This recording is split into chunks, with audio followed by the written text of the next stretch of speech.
Hay muertes que son un punto final y hay muertes que son una mecha encendida.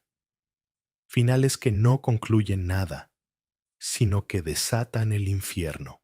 En la noche tranquila y estrellada de la bahía de Nápoles, una mujer flota en las aguas saladas, su hombro sangrando, su mente ardiendo con una revelación tan fría y cortante como el acero.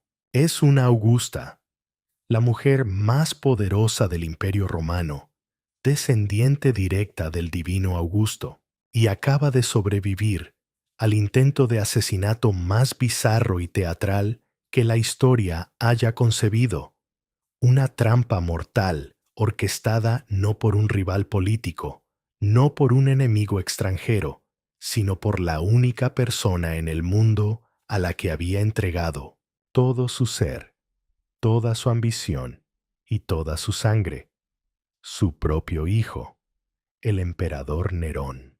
Mientras nada hacia la orilla, cada brazada es un latido en la cuenta atrás de su propia vida. El barco diseñado para colapsar y hundirse con ella a bordo ha fallado. El mar, al que su hermano Calígula una vez declaró la guerra, la ha perdonado. Pero su hijo no lo hará. En este instante, suspendida entre la negrura del agua y la indiferencia de las estrellas, Julia Agripina, conocida como Agripina la Menor, comprende una verdad terrible. Ha creado un monstruo, y ese monstruo ahora se volverá para devorarla. Su final no será un simple asesinato, será un matricidio, el crimen más atroz, el tabú definitivo. Y su historia no es solo la de una víctima, sino la de una arquitecta de su propia destrucción, una mujer que escaló las cimas del poder sobre los cadáveres de sus rivales y las camas de sus maridos, solo para ser arrojada al abismo por la misma mano que ella había colocado en el trono del mundo. Para entender el golpe de espada que finalmente silenciará su corazón, debemos primero desentrañar la telaraña de ambición, sexo, veneno y sangre que fue su vida. Para comprender la magnitud de Agripina, hay que entender la sangre que corría por sus venas. Nació en el año 15 de nuestra era, en la ciudad que hoy conocemos como Colonia, en Alemania, un lugar entonces llamado Oppidum Ubiorum, un puesto fronterizo del imperio. Pero su cuna no era una cabaña bárbara, sino la tienda de un general. Su padre era Germánico, el héroe de Roma, el general más amado y carismático de su tiempo, sobrino del emperador Tiberio y la personificación de todas las virtudes romanas. Su madre era Agripina la Mayor, una mujer de una voluntad de acero y un orgullo indomable, nieta directa del fundador del imperio, el propio Augusto. Agripina la Menor no nació simplemente en la familia imperial.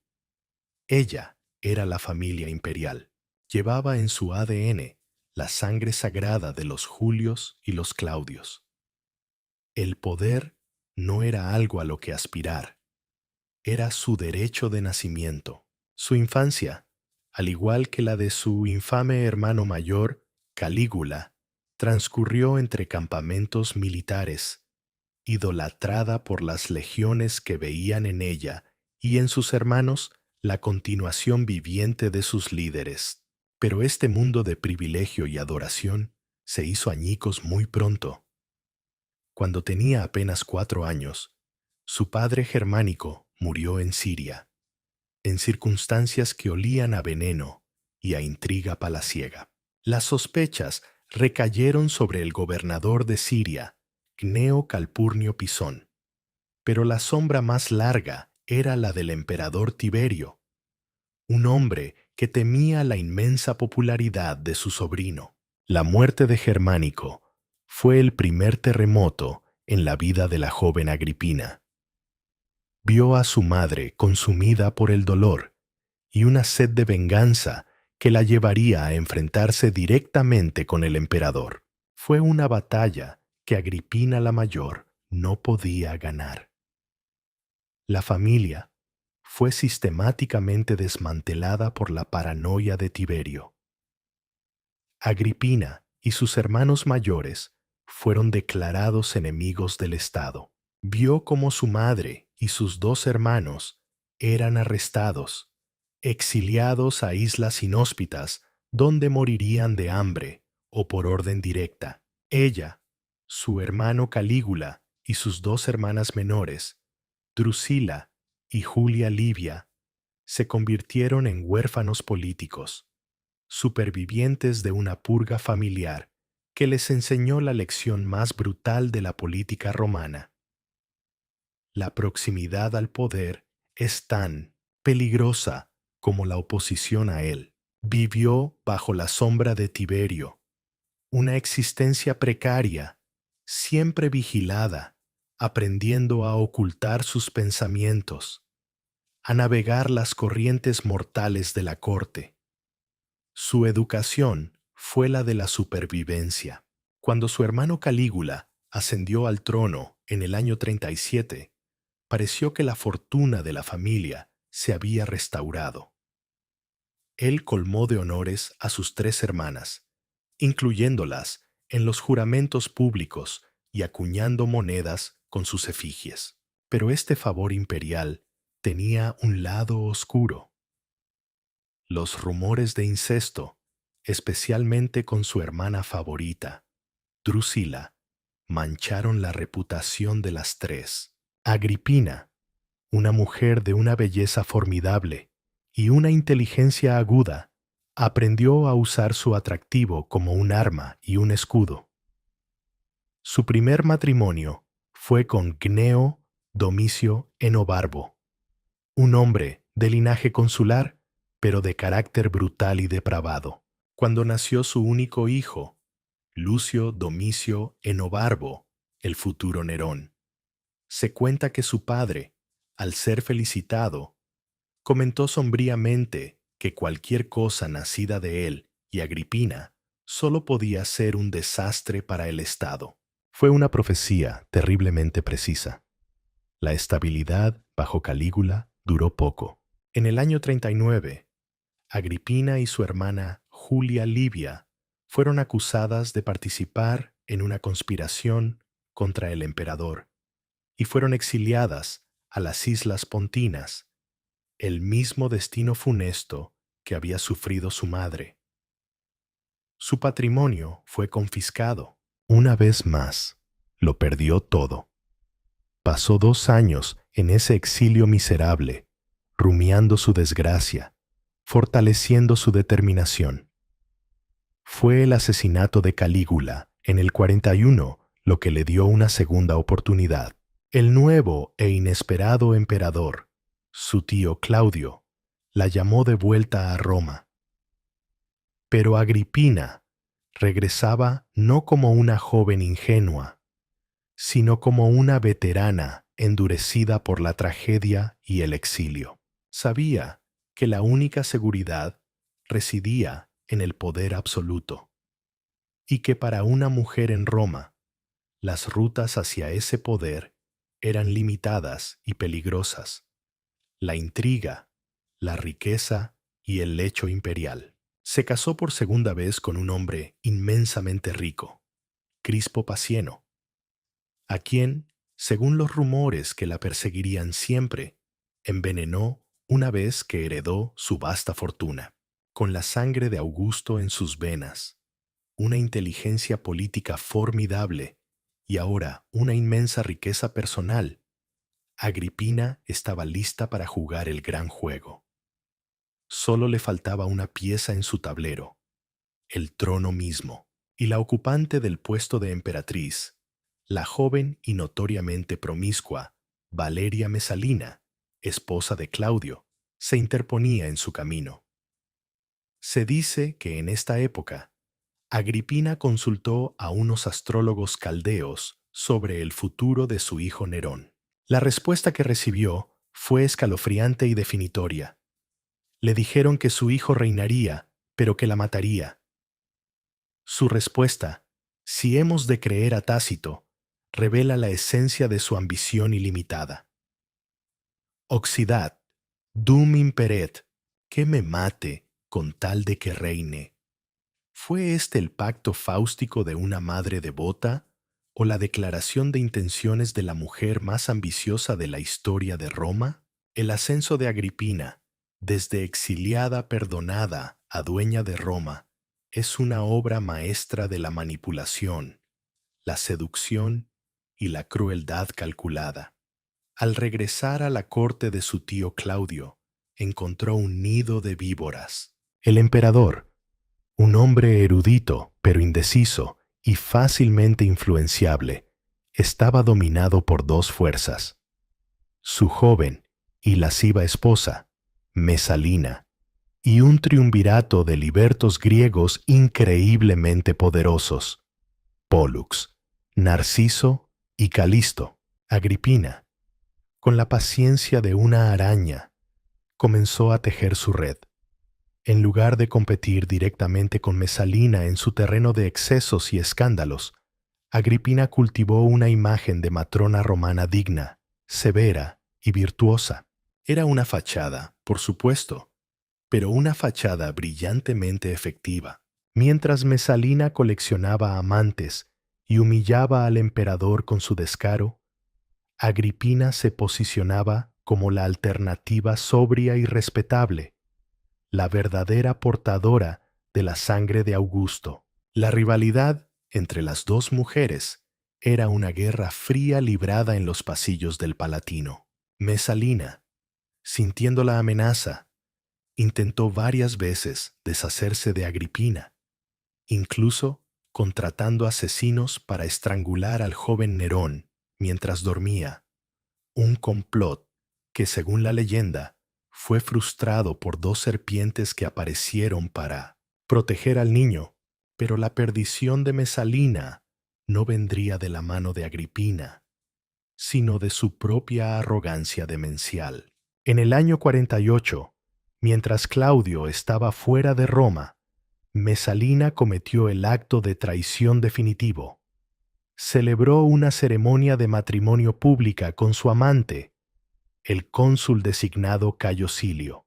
Planeaban asesinar a Claudio y colocar a Silio en el trono, con el hijo de Mesalina, británico, como heredero. Fue un error de cálculo catastrófico. El liberto Narciso, temiendo por su propia vida si la conspiración tenía éxito, finalmente se atrevió a informar al vacilante Claudio. La reacción del emperador, una vez convencido de la traición, fue decisiva. Silio y sus cómplices fueron ejecutados de inmediato. Mesalina fue arrestada y, mientras suplicaba por su vida, fue ejecutada por orden de Narciso, sin que Claudio diera el consentimiento explícito. El puesto de emperatriz estaba vacante. Agripina, que había observado todo desde la barrera, vio su oportunidad. Ahora era la candidata más obvia y poderosa. Era la sobrina del emperador, madre del único otro descendiente varón directo de Germánico. Pero había un obstáculo inmenso: el incesto. El matrimonio entre un tío y una sobrina era un tabú profundamente arraigado en la sociedad romana, ilegal y considerado una abominación. Aquí es donde Agripina demostró su genio político. Se alió con el más poderoso de los libertos, Pólux, quien se convirtió en su principal defensor. Pólux argumentó ante Claudio que casarse con Agripina no solo era conveniente, sino necesario para el Estado, para unir las dos ramas de la familia Julio-Claudia y asegurar la sucesión. Se las arregló para que el Senado aprobara un decreto especial que legalizaba el matrimonio entre tío y sobrina. En el año 49, Agripina se convirtió en la cuarta esposa del emperador Claudio. No perdió un solo instante en consolidar su poder. No se contentó con ser una simple consorte. Exigió ser una cogobernante. Hizo que Claudio le concediera el título sin precedentes de Augusta en vida, un honor que ni siquiera la venerada Livia había recibido hasta después de su muerte. Su rostro apareció en las monedas junto al del emperador, a veces incluso en una posición de mayor prominencia. Fundó una colonia en su ciudad natal y le dio su propio nombre, Colonia Claudia Ara Agrippinensium, la moderna colonia. Recibía embajadores y dictaba política, a menudo sentada en un estrado separado junto a Claudio, un espectáculo de poder femenino que asombraba y escandalizaba a la tradicionalista aristocracia romana. Pero todo este poder tenía un único propósito: asegurar el trono para su hijo, Nerón. Y para ello, tenía que destruir al heredero legítimo, el hijo de Claudio y Mesalina, el joven británico. Con una tenacidad implacable, comenzó su campaña. En el año 50, convenció a Claudio para que adoptara formalmente a Nerón, que era 3 años mayor que Británico. Nerón recibió la toga viril a una edad temprana. Fue nombrado procónsul y desfiló por Roma con atuendo triunfal, mientras Británico era mantenido en la sombra, tratado como un niño. El siguiente paso fue casar a Nerón con la hija de Claudio, Octavia, su propia hermanastra, fortaleciendo aún más sus derechos al trono. Para moldear a su hijo y asegurarse el control del futuro emperador, eligió a 2 de los hombres más brillantes de su tiempo como sus tutores: el filósofo estoico Lucio Anneo Séneca y el rudo pero eficaz prefecto del pretorio, Sexto Afranio Burro. Creía que podía controlarlos, una suposición que más tarde se revelaría fatalmente errónea. Hacia el año 54, su plan estaba casi completo. Nerón era el heredero de facto, aclamado por el pueblo y el ejército, pero Claudio, envejeciendo, comenzó a mostrar signos de arrepentimiento. Empezó a favorecer a su hijo biológico, Británico, y se rumoreaba que planeaba nombrarlo su heredero al alcanzar la mayoría de edad. Agripina sabía que su ventana de oportunidad se estaba cerrando. El emperador tenía que morir. El 13 de octubre del 54, durante un banquete, se sirvió a Claudio su plato favorito, un tipo de hongo. Según la versión más aceptada de los hechos, narrada por Tácito, Agripina había impregnado uno de los hongos con un veneno mortal, suministrado por la famosa envenenadora Locusta. El veneno actuó lentamente. Cuando Claudio pareció recuperarse o intentó vomitar el veneno, su médico personal, Genofonte, supuestamente cómplice de Agripina, introdujo en su garganta una pluma untada con un veneno de acción rápida, bajo el pretexto de ayudarle a vomitar. Claudio murió en agonía. Agripina mantuvo su muerte en secreto durante varias horas, el tiempo suficiente para que Burro asegurara la lealtad de la guardia pretoriana. Al mediodía, las puertas del palacio se abrieron y Nerón, de 16 años, fue presentado a los guardias, quienes lo aclamaron como el nuevo emperador de Roma. Agripina había alcanzado la cima, había vengado a su madre, sobrevivido al exilio, eliminado a sus rivales y, a través de la seducción, la intriga y el asesinato, había convertido a su hijo en el amo del mundo. Estaba en la cúspide del poder, sin saber que desde esa cima el único camino posible era hacia abajo. Los primeros años del reinado de Nerón conocidos como el Quinquennium Neronis, fueron un período de gobierno estable y prosperidad, una edad de oro orquestada en gran medida por el trío gobernante, la emperatriz Madre Agripina, el preceptor Séneca y el prefecto del pretorio Burro. Pero esta alianza de poder era inherentemente inestable. Agripina no tenía intención de ser una figura ceremonial. Había hecho a su hijo emperador para gobernar a través de él. Su ambición era total. Intentó sentarse junto a Nerón, en el mismo estrado, durante las audiencias oficiales. Un acto de poder sin precedentes que solo fue frustrado por la rápida intervención de Séneca, quien sugirió a Nerón que bajara para saludar a su madre y así evitar la humillación pública de tenerla como igual. Ella revisaba los despachos, influía en los nombramientos y se consideraba, en esencia, la verdadera emperatriz reinante. Su rostro seguía apareciendo en las monedas, al principio en igualdad de condiciones con su hijo, una clara declaración de su estatus. Pero Nerón, que había sido un peón obediente, estaba empezando a saborear el poder por sí mismo, y como todos los adolescentes, anhelaba liberarse de la asfixiante autoridad materna. El primer gran punto de quiebre en su relación no fue político, sino personal. Nerón se enamoró apasionadamente de una liberta llamada Claudia Acte. Para Agripina, esta relación era inaceptable, no por una cuestión de moral, sino de poder. Una liberta no podía ser controlada. Temía que la influencia de Acte erosionara la suya. Su reacción fue furiosa y desmedida. Insultó a Nerón, lo amenazó.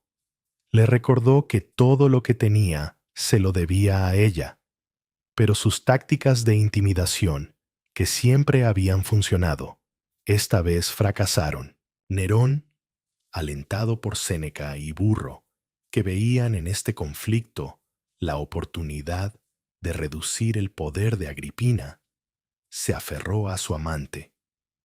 La brecha entre madre e hijo comenzó a abrirse. Séneca y Burro, los hombres que Agripina había elegido, se convirtieron en sus mayores adversarios. Representaban al Senado y al ejército, y veían la interferencia de Agripina como una amenaza para el orden tradicional y para su propia influencia sobre el joven emperador. Comenzaron a trabajar sistemáticamente para aislarla. La despojaron de sus privilegios, cuestionaron sus decisiones y susurraron al oído de Nerón que ya era hora de que gobernara por sí mismo. Agripina, sintiendo que su control se desvanecía, cometió el error táctico más grave de su vida. En un arrebato de ira, jugó su última carta, la carta que creía que la hacía indispensable. Amenazó a Nerón con el único rival legítimo que quedaba, el joven británico, el hijo de Claudio. Le espetó a Nerón que iría al campamento pretoriano con Británico, el verdadero hijo del divinizado Claudio, y denunciaría al usurpador que había llegado al poder gracias al crimen de su madre. Era un órdago desesperado y suicida. No se dio cuenta de que su hijo ya no era el niño que ella podía moldear a su antojo. Al amenazarlo con Británico, no hizo más que firmar la sentencia de muerte del joven príncipe. El final de Británico llegó en febrero del año 55, durante una cena en el palacio. El escenario fue una demostración escalofriante de la nueva crueldad de Nerón. A Británico se le sirvió una bebida caliente. Como era costumbre, un catador la probó primero y no sufrió daño alguno. Británico, encontrándola demasiado caliente, pidió que se enfriara con agua. Pero el agua que le añadieron contenía un veneno fulminante, preparado por la misma locusta que había ayudado a eliminar a Claudio. El efecto fue instantáneo. Británico se desplomó, sin poder respirar, la espuma brotando de su boca. El pánico se apoderó de los comensales. Algunos huyeron, otros se quedaron paralizados por el terror. Agripina, sentada cerca, quedó petrificada, su rostro una máscara de horror y comprensión. Se dio cuenta, en ese instante, de que no solo había perdido su última baza, sino que había desatado a un monstruo que ya no respondía a ninguna ley, ni siquiera a la del afecto filial. Nerón, por su parte, observó la escena con una frialdad espeluznante. Se limitó a comentar que Británico sufría un ataque de epilepsia, una dolencia que padecía desde niño, y ordenó que la cena continuara. Mientras el cuerpo de su hermanastro era retirado para ser incinerado esa misma noche bajo una lluvia torrencial, la fiesta en el Palatino seguía su curso. A partir de ese momento, la guerra entre madre e hijo fue total. Nerón, libre de la amenaza de Británico, procedió a desmantelar sistemáticamente el poder de su madre. Le retiró su guardia de corps germana, el símbolo más visible de su estatus, la expulsó del palacio imperial y la obligó a vivir en una residencia separada, la antigua casa de Antonia. Orquestó una campaña de acoso, enviando gente a molestarla con pleitos falsos y a gritar insultos bajo sus ventanas. La humillación era constante, pública y brutal. Agripina estaba aislada. Su antiguo aliado Pólux había sido destituido, y Séneca y Burro controlaban completamente el acceso al emperador. La situación se deterioró aún más cuando Nerón se obsesionó con Popea Sabina, la esposa de su amigo Otón. Popea era una mujer tan ambiciosa y bella como Agripina en su juventud, y odiaba a la emperatriz madre, a la que veía como el único obstáculo para convertirse en la esposa de Nerón.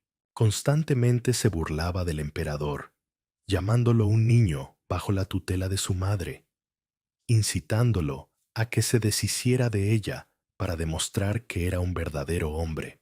Nerón, atrapado entre su creciente odio por el control de su madre y su pasión por Popea, comenzó a contemplar lo impensable, el matricidio. Pero matar a la hija de Germánico, a la descendiente de Augusto, no era tarea fácil. El veneno era arriesgado.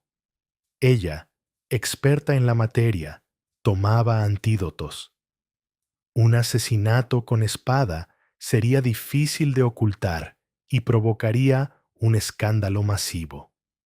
La solución tenía que ser ingeniosa, algo que pudiera pasar por un accidente. El reloj de la vida de Agripina avanzaba imparable hacia su última y más terrible hora, y la mano que lo empujaba era la de su propio hijo. El año 59 marcó el punto de no retorno. Nerón, ahora con 21 años, había decidido que su madre debía morir. La influencia de Popea Sabina, junto con su propio y profundo resentimiento, había cristalizado en una resolución mortal. La pregunta ya no era si lo haría, sino cómo. El plan que ideó, con la ayuda de su antiguo tutor, y ahora Liberto Aniceto, prefecto de la flota de Miceno, es uno de los complots de asesinato más extraños y elaborados de la historia. Aniceto, que odiaba a Agripina, propuso la construcción de un barco especial, una embarcación que, en alta mar y a una señal, pudiera colapsar sobre sí misma, enviando a sus ocupantes a una tumba acuática sin dejar rastro de violencia. Parecía el crimen perfecto. El escenario para este drama macabro fue la encantadora bahía de Nápoles, concretamente la ciudad de Bayas, un lujoso resort vacacional para la élite romana. Nerón sabía que su madre tenía una villa cerca, en Miceno. El primer paso fue orquestar una reconciliación. Nerón comenzó a enviarle a su madre cartas afectuosas, a hablar de ella con respeto en público, a invitarla a que lo visitara en Bayas para celebrar las fiestas de la Minerva. Agripina, una maestra de la intriga, era desconfiada por naturaleza. Había oído rumores de complots. Sin embargo, el anhelo de recuperar el afecto de su hijo, o quizás la creencia arrogante de que todavía podía controlarlo, la hizo aceptar la invitación. Llegó a Bayas y fue recibida por Nerón con un despliegue de afecto abrumador. La abrazó, la besó y la acompañó a un suntuoso banquete que había preparado en su honor.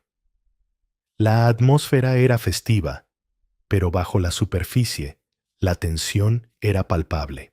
Para su viaje de regreso a su villa esa noche, Nerón le ofreció el uso del barco especialmente preparado, profusamente decorado como un signo de honor.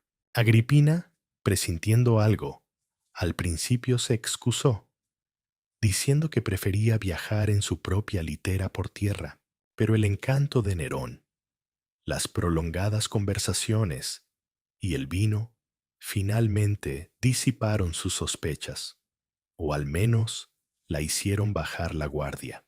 Al final del banquete, Nerón la acompañó personalmente hasta el muelle, despidiéndose de ella con más besos y abrazos, aferrándose a ella, según Tácito, ya sea para completar su simulación o porque la última visión de una madre a punto de perecer conmovió incluso su corazón salvaje. Agripina subió a bordo del funesto barco junto con dos de sus acompañantes, su dama de confianza, Acerronia Polla, y un sirviente llamado Creperello Gallo.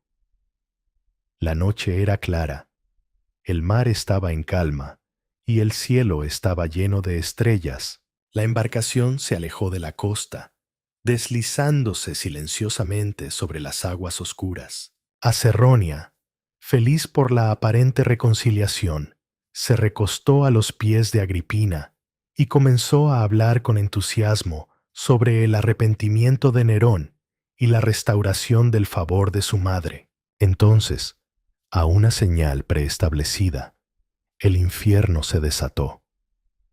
El techo de la cabina, que había sido cargado con una gran cantidad de plomo, se derrumbó con un estruendo terrible. El mecanismo estaba diseñado para aplastar a todos los que estaban debajo. Creperello Gallo murió instantáneamente. Pero un milagro, o un fallo de diseño, salvó a Agripina. El cabecero de su lecho era lo suficientemente alto y resistente como para soportar el peso del techo que se derrumbaba, protegiéndola a ella y a Acerronia de ser aplastadas. El barco no se hundió de inmediato como estaba previsto. En la confusión y la oscuridad, los tripulantes, cómplices de Aniceto, intentaron hacer zozobrar la nave, inclinándose todos hacia un lado. En medio del caos, Acerronia cometió un error fatal. Creyendo que así se salvaría, comenzó a gritar: «¡Soy Agripina! ¡Ayudad a la madre del emperador!». Los asesinos, engañados por la oscuridad, cayeron sobre ella con remos y garfios, golpeándola hasta matarla. Agripina, mientras tanto, permaneció en silencio. Había sufrido una herida en el hombro, pero su mente estaba lúcida. Comprendió perfectamente lo que estaba sucediendo. Sin decir una palabra, se deslizó por la borda, y a pesar de su herida y de sus 44 años, comenzó a nadar silenciosamente en la oscuridad, alejándose del barco. El mar, que debía ser su tumba, se convirtió en su salvación. Fue recogida por unos pequeños botes de pesca que habían acudido al oír el alboroto y llevada a su villa. El plan había fracasado estrepitosamente.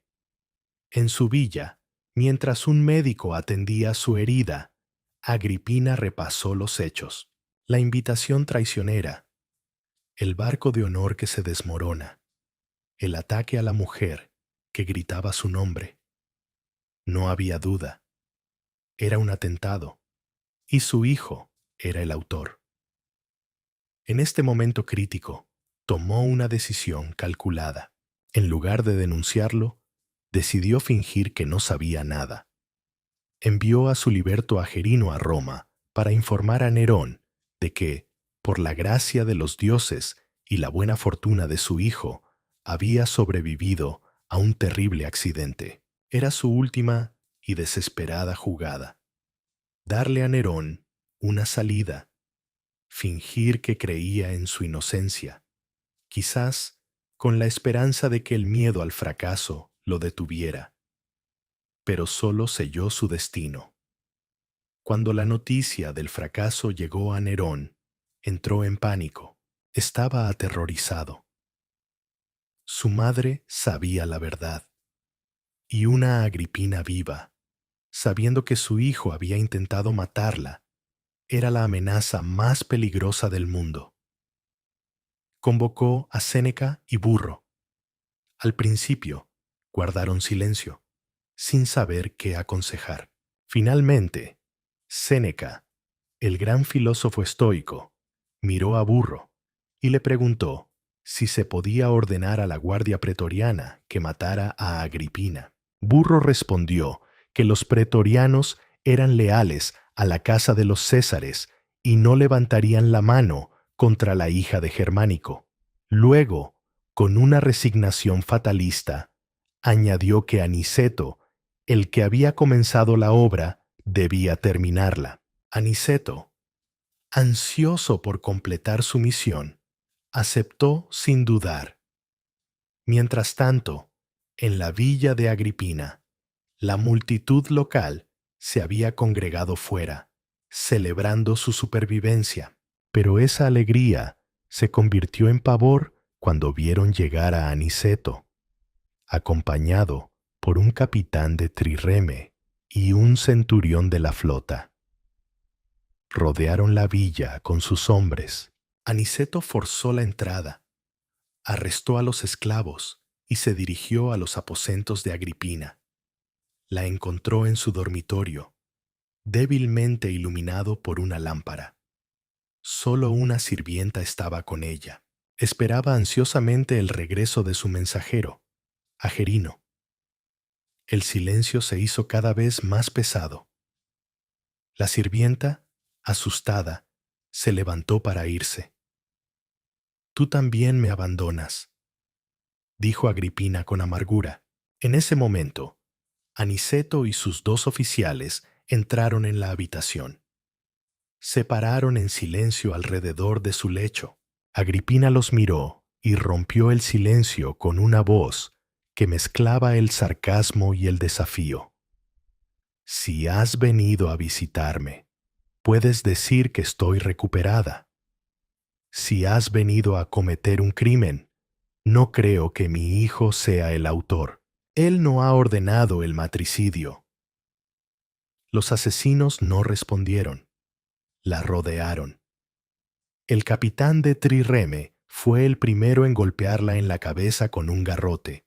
Mientras el centurión desenvainaba su espada para darle el golpe de gracia, Agripina, en un último acto de desafío y de terrible autoacusación, se descubrió el vientre y gritó las palabras que resonarían en la historia.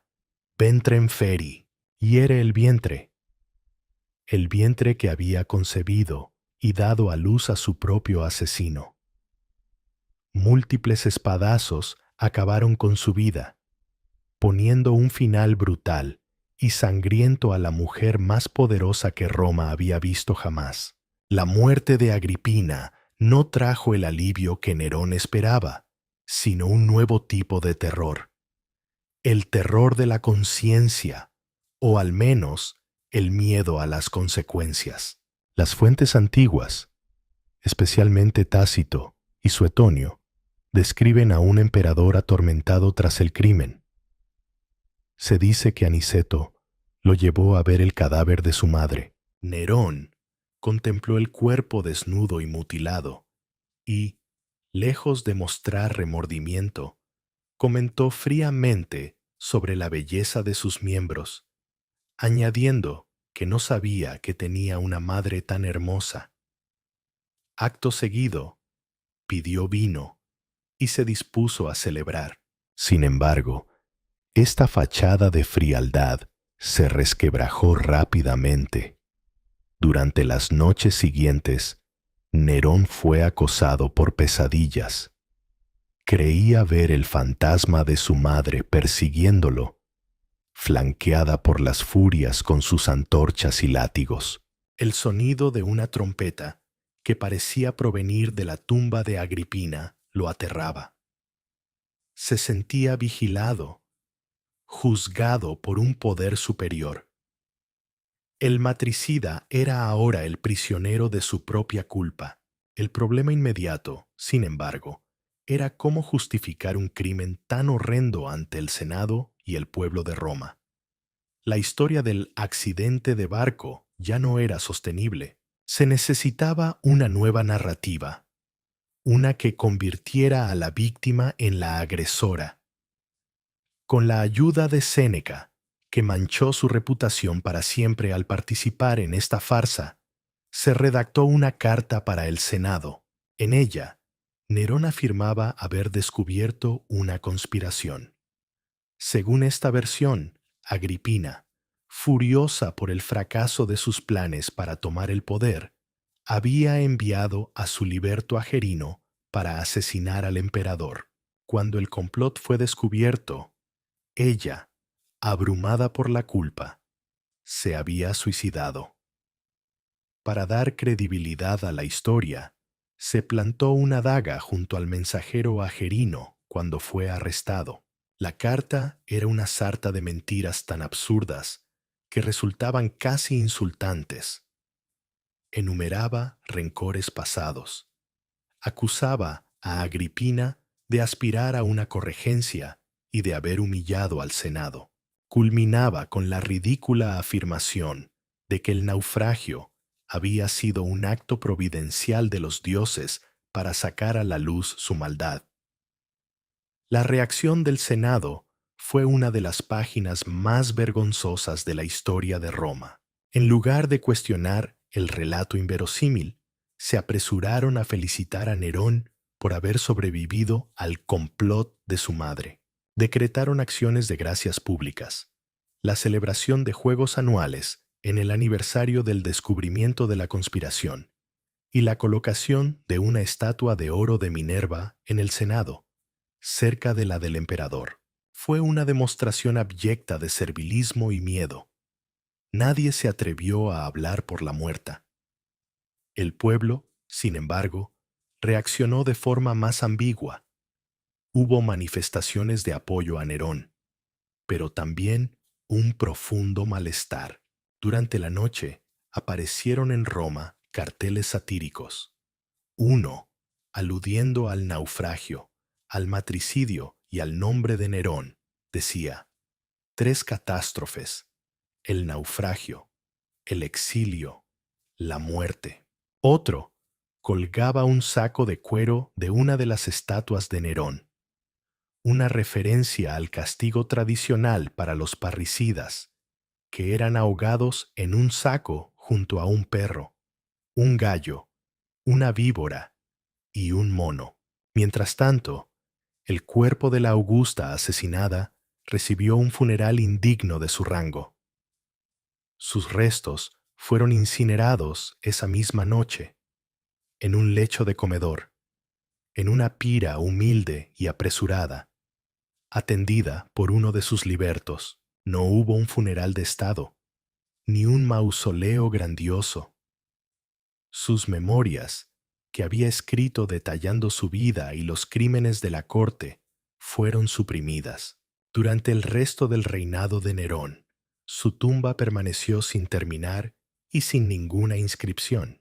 La mujer, que había nacido en la cima del mundo y había escalado aún más alto, fue borrada del paisaje oficial de Roma, su recuerdo condenado al oprobio y al silencio. Pero el fantasma de Agripina no descansaría fácilmente. Su muerte marcó un antes y un después en el reinado de Nerón. Liberado de la última figura que podía ejercer algún tipo de control sobre él, ya fuera por miedo o por un resto de afecto filial, Nerón se sumió por completo en sus excesos, se divorció y luego ejecutó a su virtuosa esposa Octavia para casarse con Popea. Su comportamiento se volvió cada vez más errático y tiránico, culminando en el gran incendio de Roma, la persecución de los cristianos y una espiral de ejecuciones que acabó con la vida de muchos de los que lo rodeaban, incluyendo a Séneca y, finalmente, a la propia Popea, a quien mató de una patada estando embarazada. El matricidio fue la puerta de entrada a la tiranía total. Se abrió un nuevo vacío de poder, pero esta vez no había una Agripina esperando en la sombra para llenarlo. Solo quedaba Nerón, solo con sus fantasmas, en un escenario que él mismo había vaciado de todos los actores principales, sin darse cuenta de que el próximo en caer sería él. El asesinato de Agripina no fue simplemente un crimen familiar, fue un evento que alteró la trayectoria del Imperio Romano. La sangre derramada en aquella villa de Miceno no solo manchó las manos de Nerón, sino que corrompió los cimientos mismos de su régimen. A corto plazo, la muerte de su madre lo liberó. Pudo casarse con Popea Sabina y entregarse por completo a sus pasiones artísticas, compitiendo en público como poeta, músico y auriga, escándalos que Agripina jamás habría permitido. Pero esta libertad fue una ilusión. Al eliminar el último freno a su poder, Nerón eliminó también la última barrera que lo protegía de sí mismo. El matricidio se convirtió en el pecado original de su reinado, un punto de no retorno que lo aisló psicológicamente y lo empujó hacia una paranoia cada vez más profunda. Si podía matar a su propia madre, ¿a quién no podría matar? Las purgas y las ejecuciones se intensificaron, y el gobierno, que había comenzado de forma tan prometedora, degeneró en una tiranía sangrienta que culminaría con su propia y miserable muerte 9 años después. A largo plazo, el legado de Agripina se forjó en el fuego de la propaganda y la misoginia. Para los historiadores romanos como Tácito, que escribían para una élite senatorial, ella era la encarnación de la ambición femenina desmedida y peligrosa, una mujer que transgredió todos los límites aceptables para una matrona romana. La describieron como incestuosa, envenenadora, manipuladora y sedienta de poder, una fuerza destructiva en el corazón del imperio. Esta imagen, la de la viuda negra de la Roma imperial, ha dominado la percepción histórica durante siglos. Fue la villana perfecta en un drama donde los hombres escribían los guiones.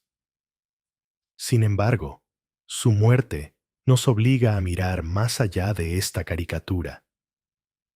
Agripina fue, sin duda, una mujer despiadada y ambiciosa. Pero no operaba en un vacío. Fue el producto de un sistema brutal y patriarcal que le negaba el poder directo que su linaje y su inteligencia merecían. Sus armas, la intriga, la seducción, el veneno, eran las únicas disponibles para una mujer que aspiraba a gobernar en un mundo de hombres. Su tragedia es la de una arquitecta brillante que diseñó un magnífico edificio de poder, solo para que su propia creación, su hijo, lo demoliera con ella dentro. Perdió el juego, no porque fuera una mala jugadora, sino porque el jugador al que le enseñó a jugar rompió el tablero.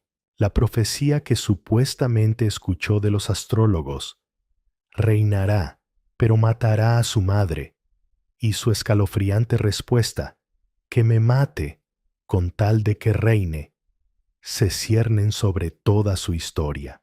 Si es cierta, nos presenta a una mujer cuya ambición por su linaje trascendía incluso su propio instinto de supervivencia. Si es una invención posterior, es una que captura perfectamente la esencia trágica de su vida, que su mayor triunfo fue la causa directa de su aniquilación.